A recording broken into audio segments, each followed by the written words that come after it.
Cyber as business application में खुशामदीद।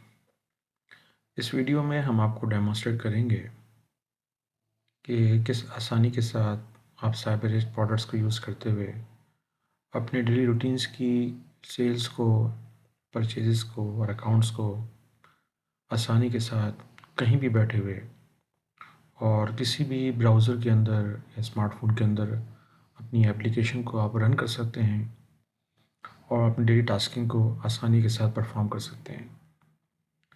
तो आइए सिस्टम में लॉगिन करते हैं सबसे पहले। और जो भी यूज़र आईडी और पासवर्ड असाइंड होगा वो फिट इन करने के बाद सिस्टम में लॉगिन करते हैं। और लॉगिन करने के बाद हमारे सामने सबसे पहले हमारी मेन डैशबोर्ड स्क्रीन होगी। और इस डैशबोर्ड स्क्रीन पे अगर हम लेफ़्ट साइड पे देखें तो ये हमारे पास सिस्टम के डिफरेंट मॉड्यूल्स हैं, like accounting system, inventory management, sales, HR and payroll system, security system, fix asset management, accounting, inventory management, sales management. तो इस इंटीग्रेटेड ईआरपी सिस्टम के डिफरेंट मॉड्यूल्स हैं जो कि हमारे सॉल्यूशन में अवेलेबल हैं। इस डेमोंस्ट्रेशन में हम आपको एक जनरलाइज्ड ट्रेडिंग बिजनेस के हवाले से कुछ की फीचर्स अपने सिस्टम के दिखाएंगे कि किस आसानी के साथ मिनिमम क्लिक्स के साथ आप अपने डेली रूटीन्स की एक्टिविटीज़ को सिस्टम में परफॉर्म कर सकते हैं। तो इसके लिए सबसे पहले हम एज ए सैम्पल एक प्रोडक्ट लेते हैं, प्रोडक्ट 1 जिसे हम कह लें या प्रोडक्ट 2 कह लें। उसकी हम परचेजिंग करते हैं एक सप्लायर से और फिर हम आपको सिस्टम में उसकी एक पेमेंट और फिर इसी तरीके से उसके अगेंस्ट में एक इनवाइस और फिर इनवाइस के अगेंस्ट में उसकी पेमेंट की रिसीविंग सिस्टम में दिखाते हैं कि वो आप अपने सिस्टम में किस आसानी के साथ कर सकते हैं। सैम्पल के तौर पे हम एक परचेजिंग लेते हैं कि हम एक अपना प्रोडक्ट 1 है जो हम किसी सप्लायर से ख़रीदते हैं एक कॉस्ट के ऊपर और फिर उसको मार्केट में अपना प्रॉफिट रख के हम सेल आउट कर देते हैं। इसके लिए सबसे पहले हम आते हैं इन्वेंट्री मैनेजमेंट में। चूँकि कुछ सप्लायर्स और कुछ प्रोडक्ट्स हमने एज ए सैम्पल बना रखी हैं सिस्टम में, तो लिहाजा हम उसको इसमें इस वीडियो के अंदर आपको एक्सप्लोर नहीं करेंगे। जनरलाइज वो फीचर्स होते हैं जो कि हर एप्लीकेशन इस सॉफ्टवेयर में अवेलेबल होते हैं। तो हम यहाँ फोकस्ड होगा कि जो सिस्टम के की फीचर्स हैं और जो एग्जीक्यूशन प्रोसेस हैं हम वो आपको इस पर डेमोंस्ट्रेट कर रहे हैं। परचेजिंग करते वक्त आप परचेज रिक्वेजिशन भी रेज कर सकते हैं, परचेज ऑर्डर भी बना सकते हैं और डायरेक्टली स्टॉक रिसीविंग भी कर सकते हैं विदाउट यूजिंग परचेज ऑर्डर और परचेज रिक्वेजिशन। तो सबसे सिंपलेस्ट फॉर्म में हम एक रिसीव नोट बनाते हैं कि फॉर एग्जांपल हम किसी सप्लायर से अपनी कोई प्रोडक्ट परचेज करने जा रहे हैं। उसके लिए स्टॉक रिसीव नोट पे हम क्लिक करेंगे। आप नया डॉक्यूमेंट बनाना चाहते हैं तो आप न्यू पे क्लिक करेंगे। न्यू पे क्लिक करने के बाद आप सेलेक्ट करेंगे कि आप वो प्रोडक्ट फिज़िकली कहाँ रिसीव कर रहे हैं। अगर आपके मल्टीपल गोडाउन्स हैं और वो आपने पीछे सिस्टम में बना रखे हैं तो यहाँ से कोई भी आप अपना गोडाउन या अपना स्टोर यहाँ से सिलेक्ट कर सकते हैं। और अगर वो प्रोडक्ट डायरेक्टली आपके रिटेल शॉप पे आ रही है तो रिटेल शॉप का अगर आपने कोई यहाँ पे बना रखा होगा लोकेशन, तो आप यहाँ से वो सिलेक्ट कर लेंगे। एज्यूम कर लेते हैं कि ये प्रोडक्ट इस वक्त हमारा स्टोर डिपार्टमेंट में रिसीव हो रहा है और फिर उसके बाद हम यहाँ से इंतखाब करेंगे अपने सप्लायर का। फॉर एग्ज़ाम्पल हम कहते हैं कि ये हमारे सप्लायर हैं और सप्लायर के अगर आप किसी परचेज ऑर्डर के अगेंस्ट में कोई रिसीविंग ले रहे होंगे तो ऑटोमेटिक अगर उसके परचेज ऑर्डर बने हुए होंगे तो सिस्टम यहाँ पे आपको लिस्ट डाउन कर देगा। चूँकि इस केस में भी कोई परचेज ऑर्डर रेज़ नहीं किया, हम डायरेक्ट परचेजिंग दिखा रहे हैं, तो लिहाजा हम इसको बाईपास करेंगे और यहाँ पे सप्लायर का वो बिल नंबर डालेंगे जो सप्लायर ने आपको अपना माल डिलीवर करते हुए साथ में बिल दिया है।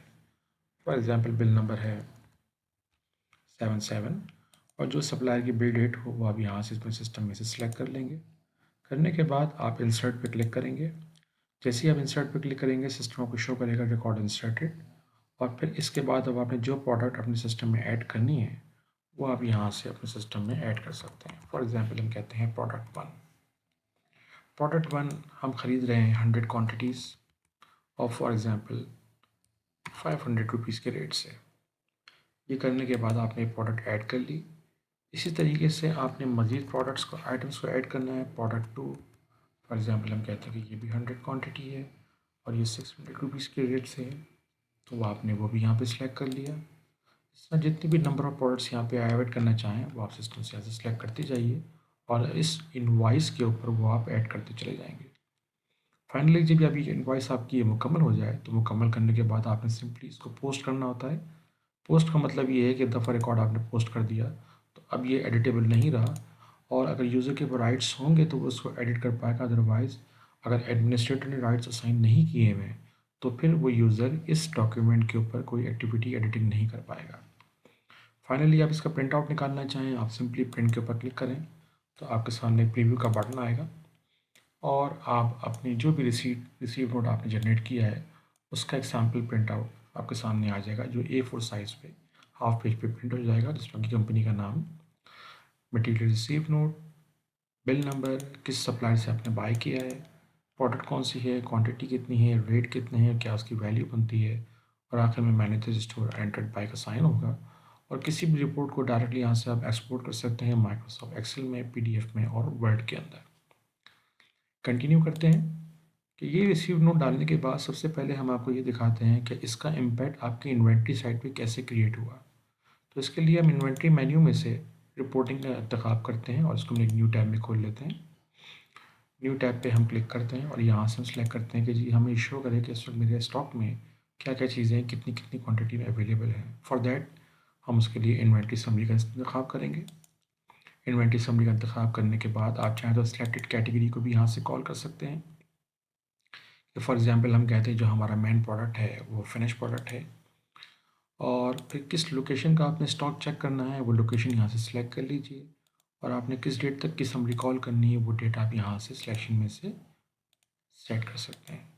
फाइनली इसको हम प्रीव्यू करते हैं, और जैसे हम प्रीव्यू करेंगे तो आप देखेंगे जैसे सिस्टम आपको शो कर रहा है कि स्टोर डिपार्टमेंट के अंदर इस कैटेगरी के अंदर प्रोडक्ट 1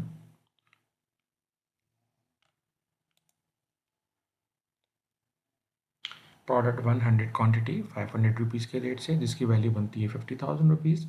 इसी तरह आपका प्रोडक्ट नंबर 2 जिसकी 100 क्वांटिटी है, जो आपने 600 रुपीज़ के रेट से परचेज़ की है और जिसकी वैल्यू बनती है 60,000 रुपीज़। तो इससे टोटल स्टॉक इन वैल्यू आपके पास जो स्टॉक आपके पास सिस्टम में रखा हुआ होगा वो तकरीबन 1,10,000 रुपये का माल आपके स्टोर में एग्जिस्ट कर रहा है। स्टॉक की पोजीशन देखने के बाद आप इंडिविजुअली किसी आइटम का लेजर चेक करना चाहें तो आप वो भी कर सकते हैं, जिसके लिए आप इन्वेंट्री लेजर, इसके अलावा बहुत से सिस्टम में रिपोर्ट्स अवेलेबल हैं, purchase item supplier wise, purchase supplier item wise, reorder list, opening closing summary, stock issuances date date wise, supply rate register, supply rate register, और भी बहुत सी बड़ी सिस्टम में रिपोर्ट्स अवेलेबल हैं इन्वेंट्री के हवाले से, जो कि आप व्यू कर सकते हैं और अपनी रिक्वायरमेंट के मुताबिक कॉल कर सकते हैं।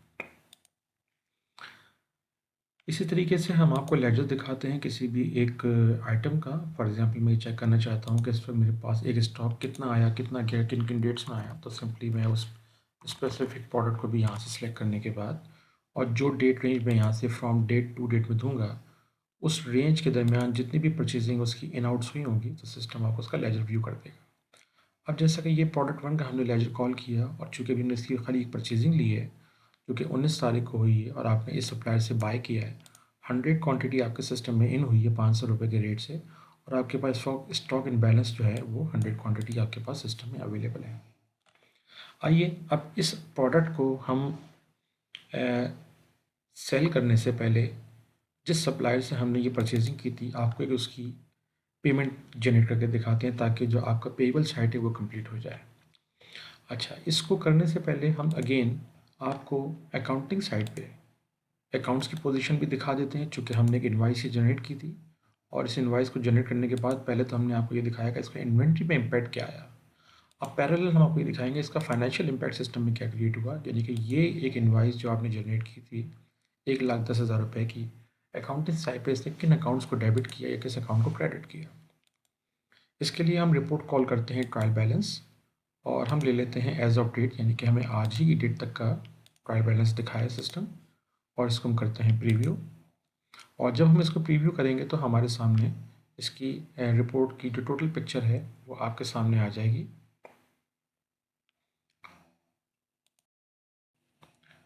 तो जैसा कि आप देख सकते हैं कि इन्वेंट्री में हमने ये रिपोर्ट कॉल की है, इन्वेंट्री ट्रायल बैलेंस। अब इसमें सिस्टम दिखा रहा है कि आपकी जो इन्वेंट्री है वो 1,10,000 रुपये से डेबिट हो गई, और इसके अगेंस्ट में आपकी एक लाइबिलिटी क्रिएट हो गई जो कि थी अकाउंट पेबल साइड पे 1,10,000 रुपये की। ये चूँकि समराइज रिपोर्ट है और आप इसको देखना चाहते हैं कि अकाउंट पेबल में कौन सा अकाउंट है जो कि मेरा इस पर क्रेडिट है, तो सिंपली अगर आप यहाँ पे इसको क्लिक करेंगे तो ऑटोमेटिक ये रिपोर्ट ड्रिल डाउन हो जाएगी और सिस्टम को दिखाएगा जी शाहिद गैलेक्सी के 1,10,000 रुपये क्रेडिट आपके अकाउंट में खड़े हुए हैं, जो कि पेमेंट आपने सप्लायर को करनी है।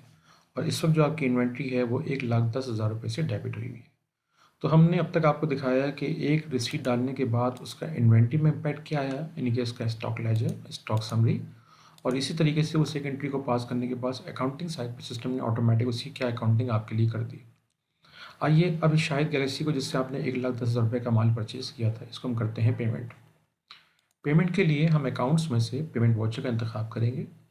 पेमेंट वाउचर पे हमने क्लिक किया और हम एक न्यू किस बटन पर क्लिक करेंगे। करने के बाद हम डेट सेलेक्ट करेंगे, किस डेट में वो पेमेंट आप करने जा रहे हैं। कैलेंडर में से जो आपकी सिलेक्टेड डेट वो आपने सेलेक्ट कर ली। किस अकाउंट से आपने पेमेंट करनी है, आप बैंक अल्फला से कर रहे हैं, कैश इन हैंड से कर रहे हैं, मीज़ान बैंक से कर रहे हैं, HBL से कर रहे हैं। जो अकाउंट्स आपने अपने सिस्टम बैक एंड सिस्टम में बना रखे होंगे वो अकाउंट यहाँ से आप सेलेक्ट कर लेंगे। फॉर एग्जांपल आप कहते हैं कि cash in hand cash payment को आप करने जा रहे हैं, पर्टिकुलर में आपने लिख दिया part payment to Shahid against supply, और यहाँ से वो अकाउंट सेलेक्ट करेंगे, यानी कि वो पार्टी सेलेक्ट करेंगे जिसको आप पेमेंट करने जा रहे हैं। वो पार्टी आपने सेलेक्ट कर ली और आपने देखा कि जो नरेशन आपने ऊपर लिखी थी ऑटोमेटिक वो नरेशन यहाँ पे भी पेस्ट हो गई। और अगर आप चाहें कि इसकी नरेशन आपने चेंज करनी है, यानी कि आप ये देखना चाहते हैं कि शायद गैलेक्सी के लेजर में आपको नरेशन कुछ और नज़र आए और कैश इन हैंड के लेजर में आपको नरेशन कुछ और नज़र आए, तो आप दोनों को चेंज भी कर सकते हैं।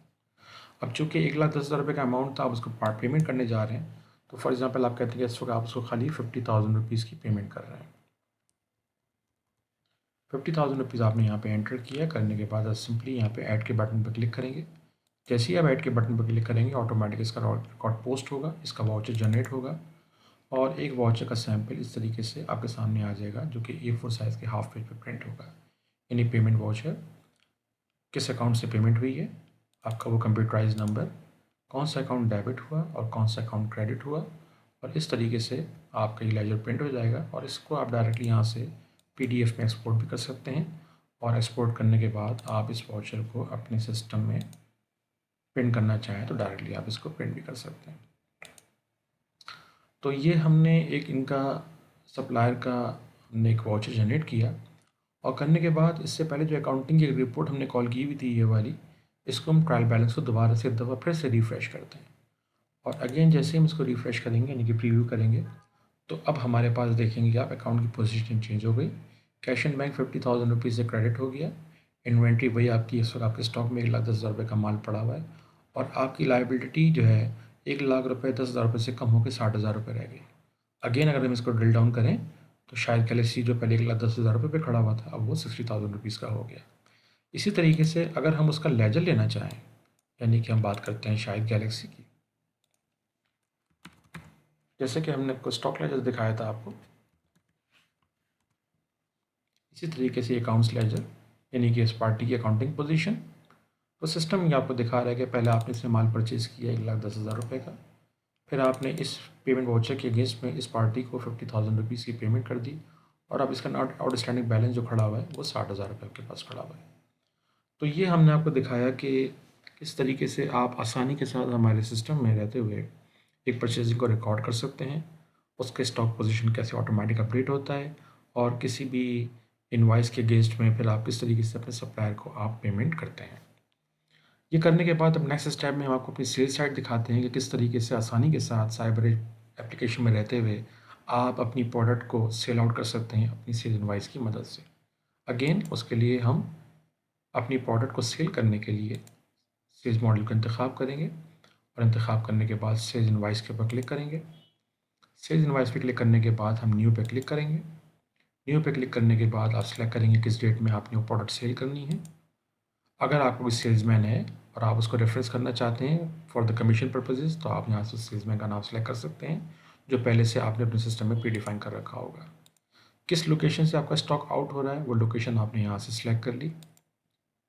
कस्टमर को आप क्रेडिट पे माल दे रहे हैं, अगर क्रेडिट पे दे रहे हैं तो जितने आपके क्रेडिट कस्टमर्स होंगे वो सारे के सारे यहाँ पे सिस्टम आपको व्यू कर देगा। और अगर वो कैश सेल हो रही है तो सिंपली अभी कैश काउंटर सेल है तो आप कैश सेल सेलेक्ट करने के बाद उसकी पेमेंट का मोड कैश करेंगे तो डायरेक्टली आपका कैश डेबिट हो जाएगा, और आपकी सेल्स जो है वो जनरेट हो जाएगी, और सेल्स आपकी जो है वो क्रेडिट हो जाएगी। लेकिन अगर आप किसी को उधार में माल दे रहे हैं या आपके परमानेंट कस्टमर्स हैं जिनको आपका माल जाता है और एक्रूअल बेसिस पे पेमेंट आपके पास आती है, तो आप यहाँ से कस्टमर बेस्ड ट्रांजैक्शन भी कर सकते हैं कि यानी कि आपने यहाँ पे कस्टमर सेलेक्ट कर लिया और आपने कहा कि जी क्रेडिट पे जा रहा है माल। कस्टमर के नेम में स्पेसिफाई करना चाहें तो आप कर सकते हैं और CNIC नंबर देना चाहें तो आप वो दे सकते हैं। ये करने के बाद हम इंसर्ट पे क्लिक करेंगे। जैसे ही हमने इंसर्ट पे क्लिक किया तो हमारे सामने इसका टेम्पलेट आ गया कि अब क्या प्रोडक्ट है जिसको आप सेल करना चाहते हैं। यहाँ से अगेन हम अपनी उस प्रोडक्ट का इंतखाब करेंगे, प्रोडक्ट 1। अगर उसका कोई सीरियल नंबर आप देना चाहते हैं तो सीरियल नंबर दे सकते हैं, कोई वारंटी पीरियड है तो वारंटी दे सकते हैं। अदरवाइज़ आप कहते हैं कि खाली क्वांटिटी एंड करनी है तो आपने कहा 10 क्वांटिटीज़ और आपने कहा कि 1000 रुपीज़ के रेट से आप ये सेल आउट करना चाहते हैं और कोई डिस्काउंट है तो अप्लाई कर दें, कोई टैक्स है तो वो अप्लाई कर दें और इसको आप सिस्टम में ऐड कर लें। इसी तरीके से प्रोडक्ट 2 को ले लेते हैं और इसकी भी 5 क्वांटिटी 1200 रुपीज़ के रेट से सेल आउट कर देते हैं। तो ये 2 आइटम ऐड करने के बाद हमने अपनी इनवॉइस को जनरेट किया। अगेन जनरेट करने के बाद हम इसको पोस्ट करेंगे। जैसे ही हम पोस्ट करेंगे ऑटोमेटिकली रिकॉर्ड लॉक हो जाएगा और अगर यूज़र के पास राइट्स नहीं है तो फिर वो इस रिकॉर्ड को एडिट नहीं कर सकता। फाइनली अगर आपने डायरेक्टली अपने कस्टमर को ये ईमेल करना है तो invoice back to back email हो जाएगी इन PDF फॉर्मेट के अंदर और आपने इसका हार्ड कॉपी का प्रिंट आउट निकालना है तो आप प्रिंट के ऊपर क्लिक करेंगे। जैसे आप प्रिंट पर क्लिक करेंगे तो सिस्टम आपको इसकी इनवॉइस का एक प्रिंट शो कर देगा। इस इनवॉइस का सैम्पल यानी आपकी कंपनी का नाम, उसका एड्रेस, इनवॉइस, प्रोडक्ट, उसकी warranty, quantity, rate, amount, net amount कितना बना और जो भी टर्म्स एंड कंडीशन हुए हैं प्रिंट हो जाएंगी और A4 साइज़ के ऊपर आपका प्रिंट आउट सिस्टम आपको शो कर देगा। ये इनवॉइस जनरेट करने के बाद अगेन सबसे पहले हम आपको जो इससे पहले हमने आपको ये लेजर दिखाया था प्रोडक्ट 1 का कि आपने खाली परचेजिंग की थी 100 क्वांटिटी, इस लेजर को हम जस्ट दोबारा से खाली दफ़ा रिफ़्रेश करते हैं तो अब आप देखेंगे कि सिस्टम आपको ये शो करेगा कि आपने पहले ये आइटम परचेज़ किया 100 क्वांटिटी, फिर आपकी सेल्स इनवॉइस बनी, एक बाल्टिंग के नाम पे आपने ये इनवॉइस बनाई, 10 क्वांटिटी आपने आउट कर दी, अब आपके पास जो स्टॉक बैलेंस है वो 90 है। इसी तरीके से अगर हम प्रोडक्ट 2 का लेना चाहें तो आप प्रोडक्ट 2 को हम यहाँ से व्यू करते हैं तो ये प्रोडक्ट 2 का भी आपके पास लेजर सामने आ गया। और अगर आपने ओवरऑल समरी चेक करनी हो कि इसमें टोटल नेट स्टॉक मेरे पास सिस्टम में कितना पड़ा हुआ है तो आप उसको भी यहाँ से कॉल कर सकते हैं ऑल आइटम सेलेक्ट करने के बाद। ये सिस्टम आपको दिखा देगा नेट पोजीशन कि टोटल 1,02,000 रुपये का माल पड़ा हुआ है मेरे पास, यानी कि 90 क्वांटिटी में मेरा प्रोडक्ट 1 है, 95 क्वांटिटी में प्रोडक्ट 2 है और उनकी वैल्यू मेरे पास ये बनती है। तो ये था इसका इन्वेंट्री इम्पैक्ट। और पैरेलल अगर आप इसका फाइनेंशियल इम्पैक्ट देखना चाहते हैं कि इस वक्त मेरे पास अकाउंट की पोजीशन क्या है तो सिंपली आपने यहाँ से इसको सारे हेड्स ले लेते हैं, इसको हम रिव्यू करते हैं और प्रीव्यू में सिस्टम आपको शो करेगा कि अब आपके पास कैश इन बैंक में 50,000 रुपीज़, अकाउंट रिसीवेबल 16,000 रुपीज़ से खड़ा हुआ आपके पास, इन्वेंट्री आपकी 1,02,000 रुपये से, अकाउंट पेबल आपका 60,000 से, 16,000 रुपये की आपकी सेल जनरेट हो गई और 8,000 रुपये आपकी कॉस्ट के एडजस्ट हो गए, यानी कि जितने का माल आपने कॉस्ट का बेचा। इसको अगर हम खोलते हैं तो आपके सामने सिस्टम दिखाएगा कि एक बाल टैंक 16,000 रुपये से डेबिट हुआ हुआ है, इन्वेंट्री की आउटस्टैंडिंग पोजीशन ये है। तो ये एक ओवरऑल पिक्चर है आपके पूरे ट्रायल बैलेंस की। और अब हम आखिर में जैसे कि शुरू में हमने परचेजेस के अगेंस्ट में हमने पेमेंट की थी, अब एक सेल्स के अगेंस्ट में अब एक पेमेंट रिसीव करेंगे। उसके लिए हम अकाउंट्स में आते हैं, रिसीट वाउचर पे क्लिक करते हैं, न्यू पे क्लिक करते हैं। आप यहाँ सेलेक्ट करेंगे कि वो पेमेंट आपके पास किस अकाउंट से आ रही है। अगेन हम कैश इन हैंड सेलेक्ट कर लेते हैं और हम यहाँ पे लिख देते हैं कि पेमेंट रिसीव फ्रॉम इकबाल और यहाँ से वो अकाउंट सेलेक्ट कर लेते हैं और जितनी पेमेंट आप उनसे रिसीव कर रहे हैं वो आपने पेमेंट यहाँ पे ऐड कर दी, दैट्स इट। और यहाँ पे ऐड के बटन पे आप क्लिक करेंगे। जैसे आप क्लिक करेंगे ऑटोमेटिक उसका वाउचर जनरेट होगा जैसे कि पेमेंट वाउचर हुआ था और ये उसका एक प्रीव्यू, इसमें आपकी कंपनी का नाम, रिसीट वाउचर, कौन सा अकाउंट डेबिट हुआ, कौन सा अकाउंट क्रेडिट हुआ, प्रीपेड बाय, मैनेजर अकाउंट, इस तरीके से आप उसको एक्सपोर्ट करके या डायरेक्टली प्रिंट आउट निकालना चाहें तो वो प्रिंट आउट आप इसका निकाल सकते हैं। तो ये हमने रिसीट वाउचर पास किया और पास करने के बाद अगेन हम दोबारा से अब एक पोजीशन चेक करते हैं अपने ट्रायल बैलेंस की और इसको दोबारा से प्रीव्यू करते हैं। तो इस प्रीव्यू में अब आप देखेंगे कि हमारा जो कैश था 40,000 रुपीज़ क्रेडिट हो गया, क्योंकि पहले हमने पेमेंट कर दी थी। इकबाल टैंक हमारे पास जो पहले आउटस्टैंडिंग उसका 16,000 था, अब वो कम रह के 6,000 रुपये हो गया। और इस तरीके से आपकी एक्टिविटी सिस्टम में ओवरऑल सिस्टम खुद ब खुद रिकॉर्ड करता रहेगा। इसी तरीके से अगर हमने किसी पार्टी का लेजर चेक करना हो तो वो पार्टी का लेजर जिसमें पहले शायद गैलेक्सी का किया, अब अगर हम अपने किसी कस्टमर का लेजर चेक करना चाहें तो यहाँ से वो कस्टमर सेलेक्ट करने के बाद आप उसका लेजर भी कॉल कर सकते हैं।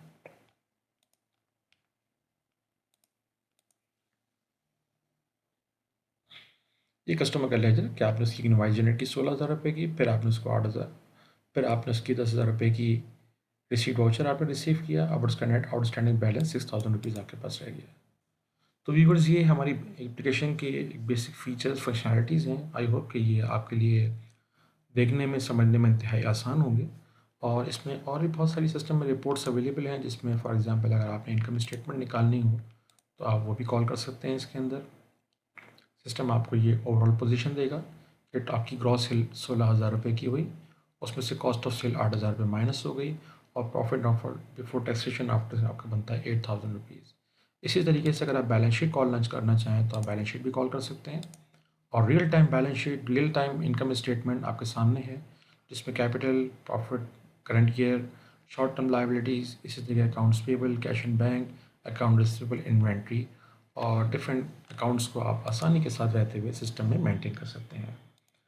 उम्मीद करते हैं कि आपको हमारा डेमोस्ट्रेशन पसंद आया होगा और आप इसमें हमारे प्रोडक्ट के हवाले से किसी किस्म का अपना फीडबैक देना चाहते हैं, कोई आप रिव्यू देना चाहते हैं तो हम उसको वेलकम करेंगे और इसी तरह की वीडियोज़ आपके साथ मज़ीद और आगे शेयर करते रहेंगे। Thank you so much.